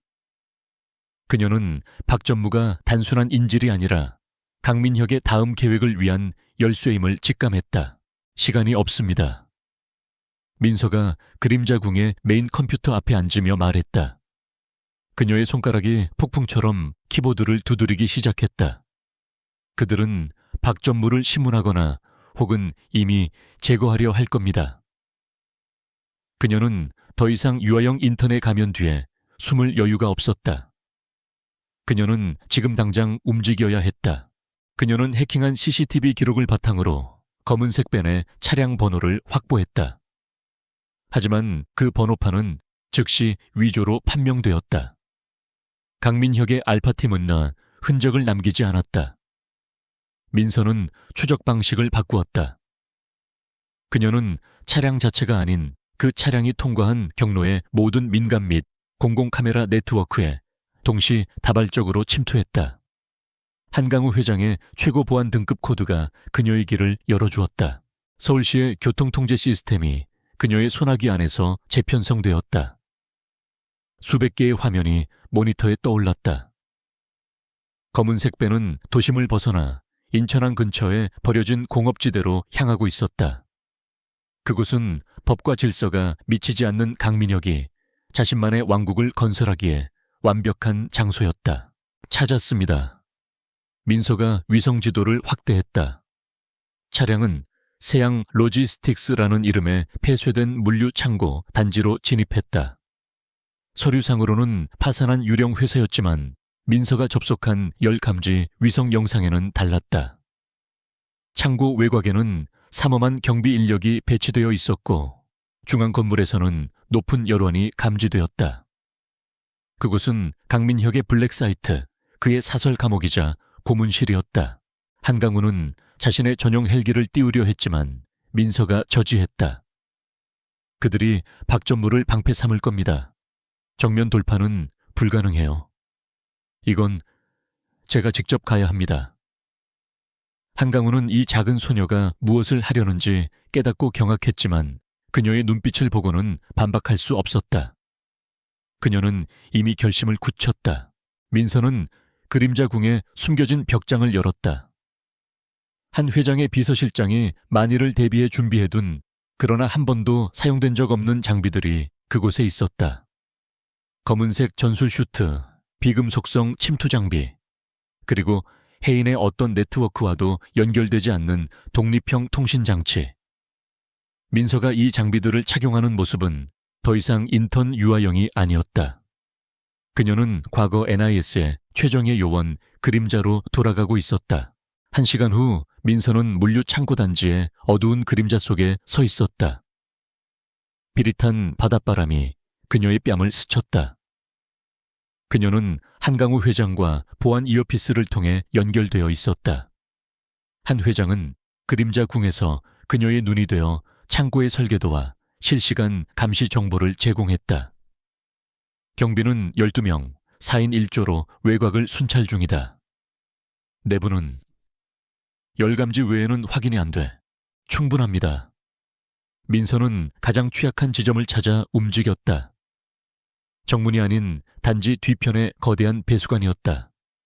그녀는 쇠창살을 소리 없이 절단하고 악취가 진동하는 어둠 속으로 미끄러져 들어갔다. 그녀의 움직임에는 한치의 망설임도 없었다. 그녀는 이 순간을 위해 수년간 어둠 속에서 살아왔다. 배수관은 창고의 지하 유틸리티실로 연결되었다. 그녀가 젖은 몸을 이끌고 올라왔을 때 2명의 경비병이 휴게실에서 잡담을 나누고 있었다. 그들은 침입자를 감지할 기회조차 없었다. 민서는 그림자 속에서 나타나 정확하고 신속한 타격으로 두 사람의 경동맥을 동시에 눌러 의식을 잃게 만들었다. 그녀는 살상을 피했지만 무력화는 확실하게 했다. 내부 진입 성공. 박전무의 위치를 파악합니다. 그녀는 이어피스에 낮게 속삭였다. 한강우는 모니터 너머로 보이는 그녀의 냉혹한 움직임에 숨을 죽였다. 그가 구한 작은 거지는 사실 훈련받은 맹수였다. 민서는 중앙 건물의 2층으로 향했다. 희미한 신음소리가 들려오는 곳이었다. 복도 끝의 철문 앞을 2명의 알파팀 요원이 지키고 있었다. 그들은 지하의 경비병들과는 차원이 다른 정예였다. 민서는 전술을 바꾸었다. 그녀는 일부러 복도 반대편에서 작은 소음을 냈다. 요원 한 명이 확인을 위해 자리를 뜨는 순간 민서는 움직였다. 그녀는 남은 요원의 등 뒤로 유령처럼 접근해 목을 졸랐다. 요원이 저항하려 했지만 민서의 기술은 완벽했다. 다른 요원이 속았다는 것을 깨닫고 돌아섰을 때 민서는 이미 쓰러진 요원의 권총을 겨누고 있었다. 움직이지 마. 그녀의 목소리는 얼음장 같았다. 요원은 항복하는 척하며 숨겨둔 칼을 뽑아들었다. 하지만 민서는 그의 움직임을 예측하고 있었다. 그녀는 방아쇠 대신 권총의 무거운 개머리판으로 그의 손목과 관자놀이를 가격했다. 모든 것이 5초 만에 끝났다. 민서는 철문을 열었다. 안의 광경은 참혹했다. 박진우 전무는 의자에 묶인 채 피투성이가 되어 있었다. 강민혁의 신문관이 그에게 전기 충격을 가하려던 참이었다. 누구냐? 신문관이 소리쳤다.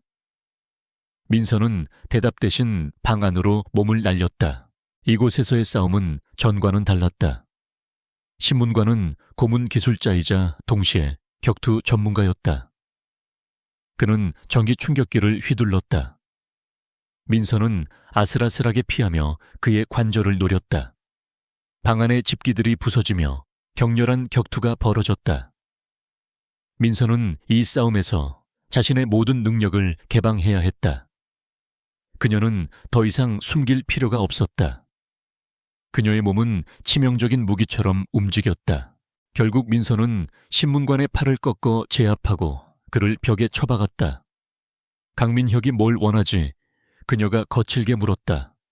신문관은 피를 토하며 웃었다. 이미 늦었어. 그는 프로메테스를 원한다. 그 말을 끝으로 남자는 의식을 잃었다. 프로메테스, 해인그룹의 차세대 배터리 기술 그룹의 미래가 걸린 핵심 프로젝트였다. 민서는 급히 박진우 전무를 풀어주었다. 그는 겨우 숨만 붙어있는 상태였다. 유아영 인턴. 그가 믿을 수 없다는 듯 중얼거렸다. 박 전무님, 유아영은 잊으십시오. 회장님이 보냈습니다. 그녀가 박전무를 부축하는 순간 창고 전체에 경보음이 울리기 시작했다. 강민혁의 본대가 도착하고 있었다. 젠장. 민서는 박전무를 이끌고 비상 계단으로 향했다. 아래층에서는 이미 수십 명의 병력이 몰려오고 있었다. 그들은 옥상으로 향했다. 회장님, 퇴로가 막혔습니다. B플랜이 필요합니다. 한강우는 이미 조치를 취하고 있었다. 옥상으로 가. 내 헬기가 가고 있네. 5분 안에 도착할 거야. 그들은 빗발치는 총알을 뚫고 옥상 문을 박차고 나갔다. 헬리콥터의 프로펠러 소리가 멀리서 들려왔다. 강민혁의 부하들이 옥상으로 쏟아져 나왔다. 민서는 박전무를 헬기 쪽으로 밀치고 엄폐물 뒤에서 적들에게 응사했다. 그녀의 사격은 정확하고 치명적이었다. 그녀는 시간을 벌고 있었다. 헬기가 마침내 옥상에 도착하고 한강우에 충직한 윤 실장이 문을 열었다. 민서는 박전무를 헬기 안으로 밀어 넣었다. 먼저 가십시오. 전 이쪽을 정리하고. 바로 그때 총알 하나가 그녀의 어깨를 스쳤다. 그녀는 비틀거렸지만 헬기에 몸을 싣는 데 성공했다. 헬기는 총탄 세례를 받으며 어둠 속으로 솟아올랐다. 안전한 상공에 도달했을 때 박진우 전무가 고통 속에서 입을 열었다. 그는 민서와 한강우 회장 통신을 통해 에게 마지막 퍼즐 조각을 전달했다. 강민혁, 그놈은 프로메테스의 소스 코드를 원했어. 다음 주 해인 글로벌 테크 서밋에서 그걸 해외 경쟁사인 타이탄 다이나믹스에 팔아넘길 계획이어 서밋 당일 데이터 전송과 함께 회장님을 암살할 계획. 민서와 한강우는 얼어붙었다. 이것은 단순한 횡령이나 배신이 아니었다. 강민혁은 해인그룹의 심장을 뽑아 팔아넘기고 그 잔해 위에서 모든 것을 차지할 작정이었다. 이제 마지막 결전의 장소는 정해졌다. 바로 전 세계에 이목이 집중될 해인 글로벌 테크 서밋이었다. 해인 글로벌 테크 서밋은 단순한 기업 행사가 아니었다. 그것은 한강우 회장이 평생을 바쳐 이룩한 제국의 위용을 전 세계에 과시하는 자리였으며 대한민국의 기술력을 상징하는 거대한 무대였다. 코엑스 전시장 전체를 통째로 빌려 진행되는 이틀간의 행사에는 전 세계의 IT 거물들, 각국 정부의 고위 관료들, 그리고 수천 명의 언론이 구름처럼 몰려들었다. 로비는 프로메테스 기술의 프로토타입을 보기 위한 인파로 발 디딜 틈이 없었다. 강민혁 실장은 이 모든 혼돈의 중심에서 마치 오케스트라의 지휘자처럼 완벽하게 상황을 통제하고 있었다. 그는 이번 서밋의 보안 총책임자였다. 이 거대한 무대는 그가 직접 설계한 것이나 다름없었다. 그의 집무실은 전시장 최상층 모든 구역이 한눈에 내려다 보이는 중앙통제실로 임시 이전되었다. 수백 개의 CCTV 화면이 벽을 가득 메웠고 그의 알파팀이 분주하게 움직였다. 그의 오만함은 하늘을 찔렀다. 그는 자신의 계획이 완벽하다고 확신했다. 한강우 회장이 개막 연설을 하는 바로 그 순간 그는 프로메테스의 핵심 데이터를 타이탄 다이나믹스의 비밀 서버로 전송할 것이었다. 전송은 서밋의 공식 프레젠테이션 데이터에 암호화되어 삽입 합법적인 트래픽으로 위장될 터였다. 그리고 데이터 전송이 확인되는 즉시 행사장 곳곳에 설치된 소형 EMP 장치와 가스 분출기가 작동할 예정이었다. 그것은 테러로 위장될 것이었다. 혼란 속에서 강민혁의 알파팀은 한강우 회장을 보호를 명목으로 격리한 뒤 유감스러운 사고로 제거할 계획이었다. 모든 증거는 R&D 센터에서 납치했던 박진우 전무 그가 이미 죽었으리라 생각했다와 한 회장의 충신들에게 뒤집어 씌워질 터였다. 강민혁은 이 혼돈의 유일한 구원자이자 해인그룹의 새로운 지배자로 등극할 것이었다. 같은 시각 도시 반대편의 그림자궁 펜트하우스는 전쟁지휘본부의 긴장감으로 가득 찼다. 유민서의 어깨는 단단히 붕대로 감겨 있었지만 그녀의 눈빛은 부상 따위는 안중에도 없다는 듯 날카롭게 빛났다. 박진우 전무는 링거를 꽂은 채 노트북으로 서밋의 네트워크 설계도를 분석하고 있었다. 강민혁이 통제실의 모든 물리적 접근을 차단했네. 정문으로는 개미 한 마리도 못 들어가. 하지만 그가 간과한 게 있어. 박 전무가 화면에 띄운 것은 수십 년 된 건물의 초기 황희 시스템 설계도였다. 이 구역은 현재 사용되지 않는 폐쇄된 환기구일세. 중앙통제실 바로 아래층의 기계실과 연결되어 있지. 한강우 회장은 자신의 남은 모든 인맥을 동원하고 있었다. 윤 실장이 충성파 직원 몇 명을 행사장 스태프로 잠입시켰네. 그들이 자네가 움직일 수 있도록 짧은 교란을 일으켜 줄 걸세. 하지만 그게 전부야. 경찰이나 NIS는 부를 수 없어. 강민혁의 손이 어디까지 뻗어 있는지 모르니까. 민서는 검은색 전술 슈트를 다시 착용했다. 그녀의 계획은 강민혁의 것만큼이나 대담했다. 서밋을 중단시킬 수는 없었다. 강민혁이 스스로 덫에 걸려들도록 그의 계획이 완벽하게 진행되고 있다고 믿게 만들어야 했다. 그녀의 임무는 단 하나 중앙통제실로 잠입하는 것이었다. 제가 통제실에 들어가면 강민혁이 데이터 전송을 시도하는 바로 그 순간 전송 경로를 차단하고 그가 설치한 테러 장치들의 제어권을 빼앗을 겁니다. 그녀는 박 전무가 건네준 특수 USB 드라이브를 챙겼다. 그 안에는 강민혁의 그림자 장부 원본과 더불어 그의 모든 음모를 폭로할 증거가 담겨 있었다. 민서는 마지막으로 딱 한 통의 전화를 걸었다. 수신자가 없는 오래된 공중전화의 번호였다. 그녀가 NIS 시절 사용했던 비상 연락망 지금은 삭제되었어야 할 번호였다. 바이퍼가 살아있다. 해인 서밋에서 아르고스의 잔당을 청소해야 한다. 지원 바란다. 그녀는 응답을 기다리지 않고 전화를 끊었다. 그것은 절박한 도박이자 죽은 스승에게 보내는 마지막 신호였다. 서밋 개막일. 한강우 회장은 아무 일도 없다는 듯 수천 명의 청중과 카메라 플래시 앞에서 연단에 섰다. 그는 완벽한 미끼였다. 그의 얼굴에는 긴장감이 서려 있었지만 청중들은 그것을 거대한 행사를 앞둔 설렘으로 받아들였다. 중앙통제실에서 강민혁은 모니터를 통해 한 회장의 모습을 지켜보며 차가운 미소를 지었다. 시작해. 그가 알파팀에게 명령했다. 프로메테우스. 데이터가 암호화되어 전송 큐에 올라갔다.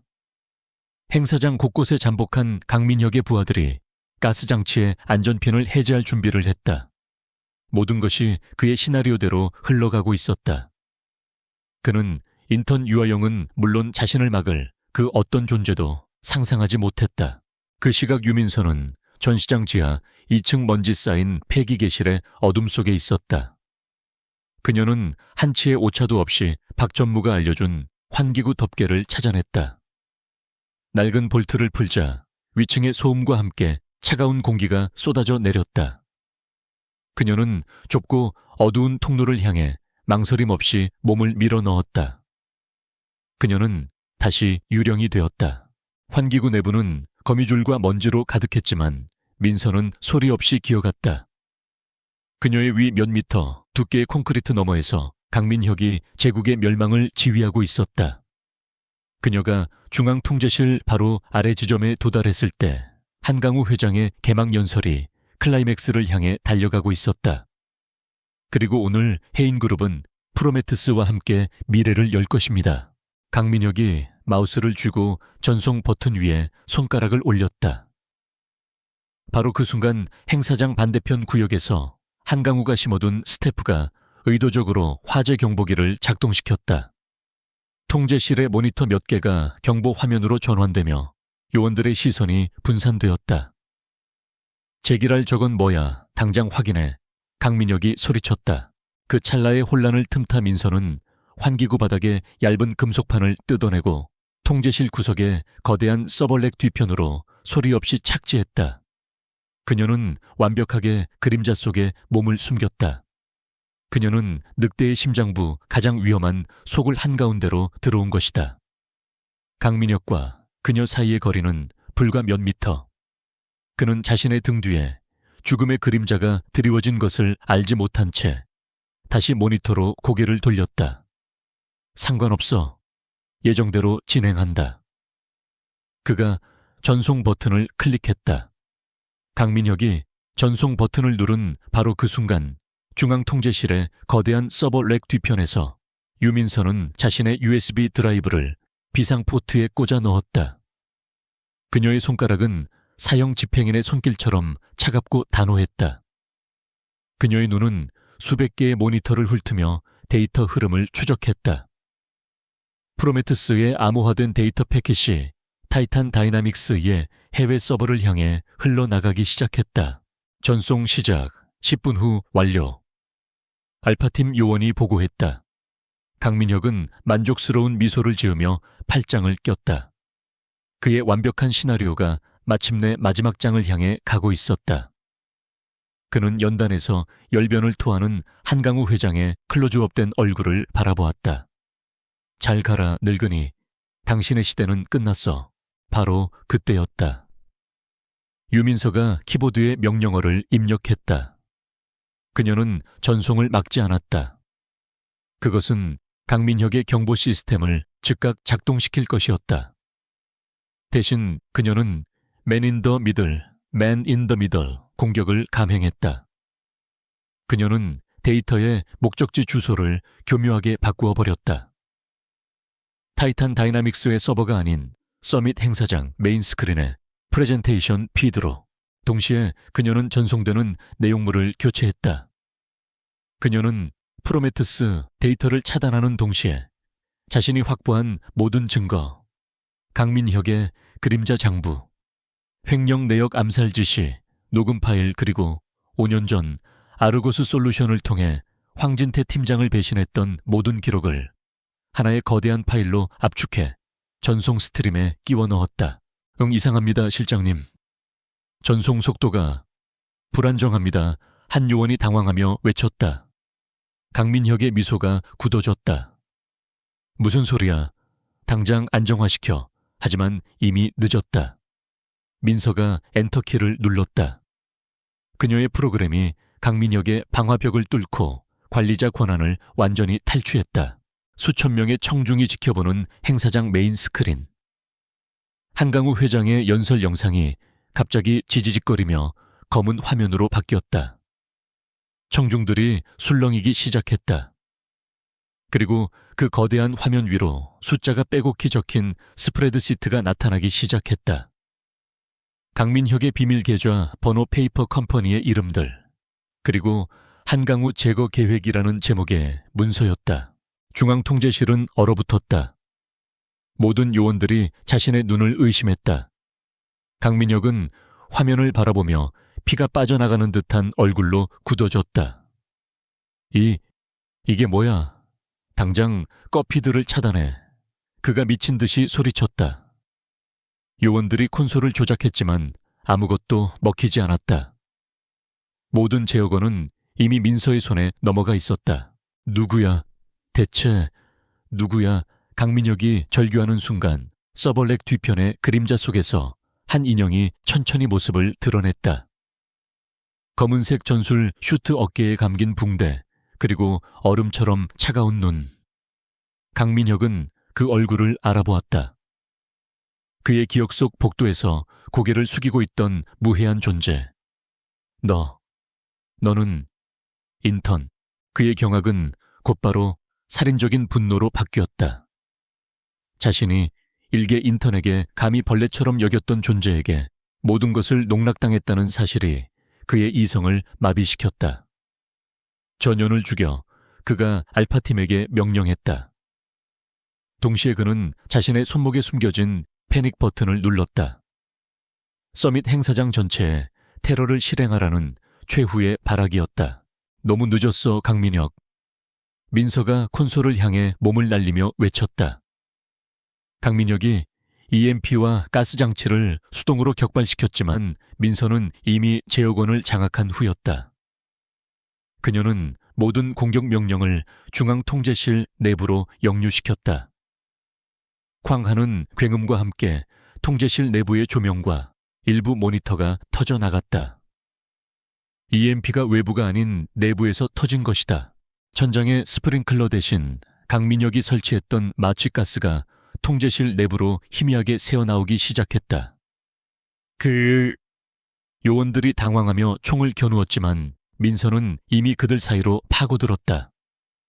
그녀는 더 이상 숨기지 않았다. 그녀의 움직임은 훈련받은 암살자의 그것이었다.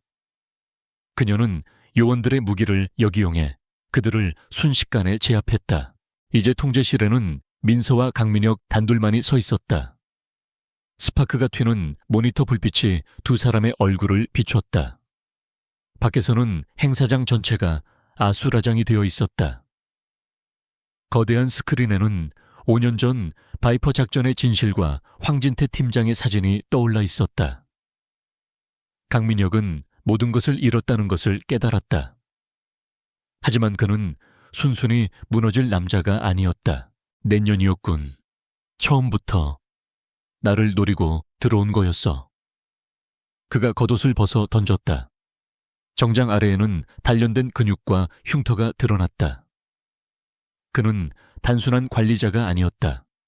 그 역시 전장에서 구른 맹수였다. 네가 황진태의 제자였나? 그 멍청한 늙은이처럼 너도 여기서 끝내주마.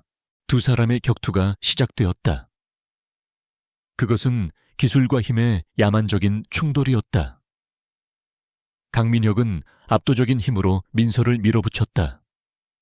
그는 부상당한 그녀의 어깨를 집중적으로 노렸다.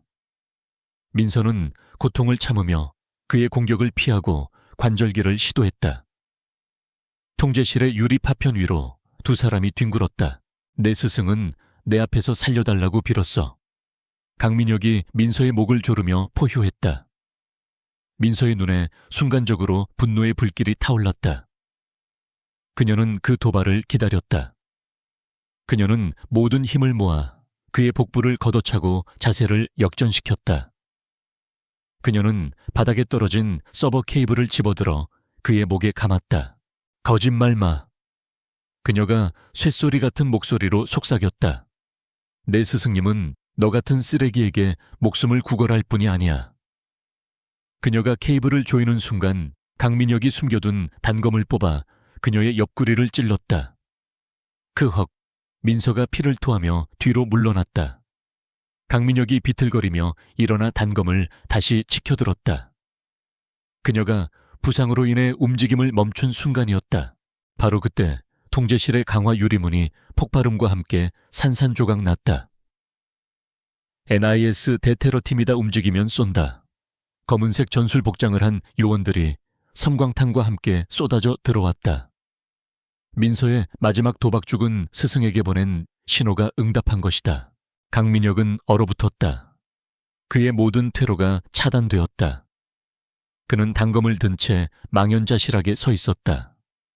NIS 요원들이 그를 향해 총구를 겨누었다. 그는 마지막으로 민서를 노려보았다. 증오와 경멸, 그리고 믿을 수 없다는 절망이 뒤섞인 눈빛이었다. 겨우 내년 따위가. 요원들이 그를 덮쳤고 거칠게 제압당한 그는 바닥에 내동댕이 쳐졌다. 민서는 피 흘리는 옆구리를 움켜쥔 채 벽에 기대어 간신히 서 있었다. 그녀는 수갑이 채워지는 강민혁에게 다가갔다. 심판의 날이다, 강민혁. 그녀가 낮게 말했다. 이것은 황진태 팀장님을 위한 것이다. 통제실 밖 연단에 있던 한강우 회장은 윤 실장과 충성파 경호원들에게 즉시 보호받았다. 행사장은 패닉에 빠졌지만 전 세계 언론의 카메라는 메인 스크린에 떠오른 충격적인 진실을 단 하나도 놓치지 않고 전 세계로 송출하고 있었다. 강민혁의 제국은 가장 화려한 무대 위에서 가장 비참한 방식으로 무너져 내렸다. 유민서는 피로 얼룩진 손으로 자신의 임무가 끝났음을 알리는 USB를 움켜쥐었다. 중앙통제실은 지옥의 축소판이었다. 스파크가 튀는 서버와 깨진 유리 조각 사이로 매캐한 연기가 피어올랐다. NIS 대테러팀의 검은 제복들이 혼돈을 신속하게 장악했다. 강민혁은 무릎 꿇린 채 바닥에 처박혔다. 그의 얼굴에는 모든 것을 잃은 자의 공허한 증오만이 남아있었다. 수갑이 그의 손목을 조이는 차가운 금소금이 정적을 갈랐다. 그는 유민서를 저주받을 그 인턴을 노려보았다. 유민서는 피로 젖어가는 옆구리를 움켜쥔 채 부서진 콘솔에 기댔다. 아드레날린이 빠져나가자 상처에서 비롯된 극심한 고통이 온몸을 잠식했다. 그녀는 자신의 USB가 NIS 요원의 손에 안전하게 넘어가는 것을 희미해지는 의식 속에서 확인했다. 그녀가 해냈다. 황진태 팀장의 복수, 그리고 그녀 자신의 정의. 모든 것이 끝났다. NIS 팀장. 박선우가 그녀에게 다가왔다. 그의 헬멧 바이저 아래로 복잡한 시선이 느껴졌다. 당신이 바이퍼의 신호를 보낸 사람이군. 유민서. 5년 전 작전 중 실종 처리된 황 팀장님의 마지막 제자. 그는 그녀의 얼굴에서 죽은 스승의 그림자를 보았다. 살아 있었군. 정말 상상도 못했어. 그때 통제실 문이 다시 격렬하게 열렸다. 윤 실장과 충성파 경호원들에게 둘러싸인 한강우 회장이었다. 그는 이 모든 파괴의 중심에 서 있는 제압당한 강민혁의 비참한 몰골과 피를 흘리며 쓰러지기 직전인 민서를 동시에 목격했다. 그의 얼굴이 충격과 형언할 수 없는 감정으로 일그러졌다. 그는 자신이 구했던 그 작은 거지가 이런 괴물이었다는 것을 믿을 수 없었다. 유 인턴. 그가 비틀거리며 그녀에게 다가갔다. 강민혁은 그를 보며 미친 사람처럼 웃기 시작했다. 한강우 전현이야, 저 거지가. 저 미친년이 모든 것을 망쳤어. 한 회장은 그 소리를 듣지 못했다. 그는 오직 창백하게 질려가는 민서의 얼굴만을 보고 있었다. 의무병 당장 그녀를 병원으로 옮겨 무슨 수를 써서라도 살려내. 민서의 의식이 마침내 어둠 속으로 가라앉았다. 다시 병원이었다. 하지만 이번에는 한강우 회장이 환자복을 입고 있지 않았다. 그는 최고 등급의 보안 요원들이 지키는 VIP 병실 앞을 초조하게 서성였다. 몇 시간 같은 대수술이 끝나고 집도의가 나왔다. 위험한 고비는 넘겼습니다. 과다출혈이 심했지만 기적적으로 급소는 피했습니다. 어깨 상처도 잘 봉합되었습니다. 정말 강인한 분입니다. 한강우는 그제야 마른 세수를 했다. 그날 이후 몇 주가 폭풍처럼 지나갔다. 대한민국은 해인게이트로 발칵 뒤집혔다. 유민서가 서밋 현장에서 실시간으로 폭로한 증거는 단순한 기업 비리를 넘어 NIS 내부의 배신과 5년 전 사건의 진실까지 모두 까발렸다. 강민혁과 그의 알파팀, 그리고 그와 결탁한 타이탄 다이나믹스 임원들까지 줄줄이 구속되었다. 해인그룹은 창사 이래 최악의 위기를 맞았다. 주가는 연일 폭락했고 그룹의 이미지는 회복 불가능할 정도로 훼손되었다. 하지만 한강우 회장은 멈추지 않았다. 그는 민서가 준 칼로 자신의 몸에 자라난 암 덩어리를 무자비하게 도려냈다. 강민혁의 라인에 있던 모든 부패한 임원들이 해고되거나 법의 심판을 받았다. 피비린내 나는 숙청이었다. 강민혁의 재판은 세기의 관심사였다. 법정에 선 그는 여전히 오만했다. 그는 모든 혐의를 부인하며 한강우와 유민서가 꾸민 음모라고 주장했다. 하지만 유민서가 그림자 장부에서 복구해낸 음성 파일 그가 직접 암살을 지시하고 바이퍼 작전을 팔아넘기는 목소리가 재생되자 법정은 침묵에 잠겼다. 그는 결국 무기징역을 선고받았다. 가장 큰 변화는 NIS 내부에서 일어났다. 유민서의 증언과 강민혁의 그림자 장부는 5년 전 바이퍼 작전의 전면 재수사를 이끌어냈다. 황진태 팀장은 마침내 모든 누명을 벗고 국가 영웅으로 추서되었다. 그를 배신했던 내부의 아르고스 잔당들, 현직 고위 간부들이 줄줄이 철창신세를 졌다. 유민서의 이름 역시 공식적으로 복권되었다. NIS의 박선우 팀장이 민서가 회복 중인 그림자 궁을 찾아왔다. 그는 정중하게 경례를 붙였다. 유민서 씨 아니, 황진태 팀장님의 마지막 요원. 당신의 공적은 NIS의 명예를 회복시켰습니다. 내부의 적들을 모두 척결했습니다. 그는 그녀에게 복직을 제안했다. 그녀의 공적을 인정하고 최고의 대우를 약속했다. 당신 같은 인재가 필요합니다. 황 팀장님이 못다 이룬 개혁을 당신이 완성해 주십시오. 그것은 명예로운 제안이었다. 하지만 민서는 고개를 저었다. 박 팀장님, 저는 시스템을 위해 싸운 게 아닙니다. 저는 한 사람의 정의를 위해 싸웠습니다. 저를 배신했던 그 시스템으로 돌아갈 생각은 없습니다. 제 전쟁은 끝났습니다. 박선우는 아쉬워했지만 그녀의 결정을 존중하며 물러났다. 모든 것이 어느 정도 정리된 어느 늦은 오후 유민서는 상처가 거의 아문 몸으로 그림자궁의 통유리창 앞에 서 있었다.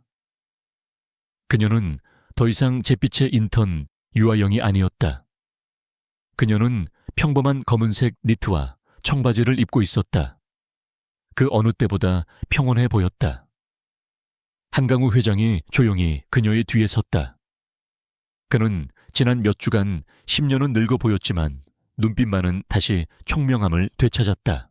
모든 것이 자네 덕분이야. 한 회장이 낮게 말했다. 자네가 아니었다면 나는 저 괴물의 손에 죽고 내 제국은 산산조각 났겠지. 자네는 내 목숨과 해인을 구했네. 그리고 자네 스승의 명예도 되찾았어. 그는 잠시 망설이다가 그녀의 어깨에 손을 올리려다 멈추었다. 그는 그녀가 이제 동등한 혹은 그 이상의 존재임을 깨달았다. 자네가 내 후계자가 되어주면 어떻겠나. 한강우가 조심스럽게 입을 열었다. 나에게는 자식들이 있지만 그들은 이 제국을 이끌 힘도 그릇도 없네. 하지만 자네는 달라. 자네는 이 늑대굴의 가장 깊은 곳을 보았고 그 늑대의 왕을 쓰러뜨렸어. 자네만이 해인을 그리고 나를 지킬 수 있네. 그것은 한 나라의 경제를 좌지우지할 수 있는 권력이었다. 백만장자가 할 수 있는 최고의 제안이었다. 거리의 거지가 감히 꿈꿀 수도 없는 자리였다. 하지만 유민서는 천천히 고개를 저었다. 그녀는 한강우를 돌아보았다.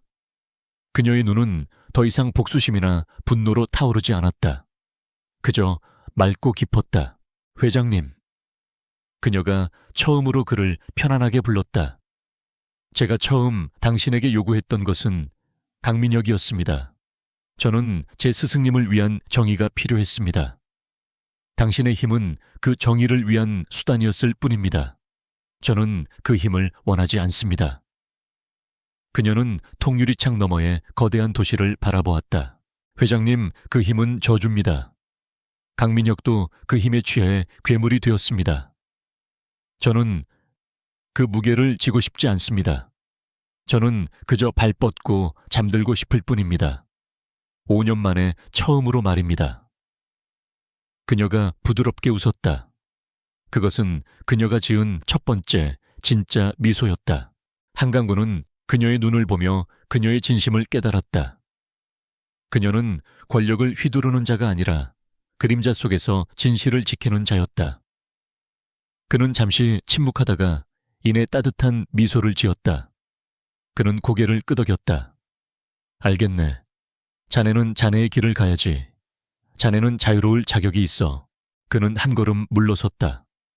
하지만 이것 하나만 기억하게. 이 한강우는 자네에게 평생 갚지 못할 빚을 졌네. 이 그림자 궁은 언제까지나 자네 것이야.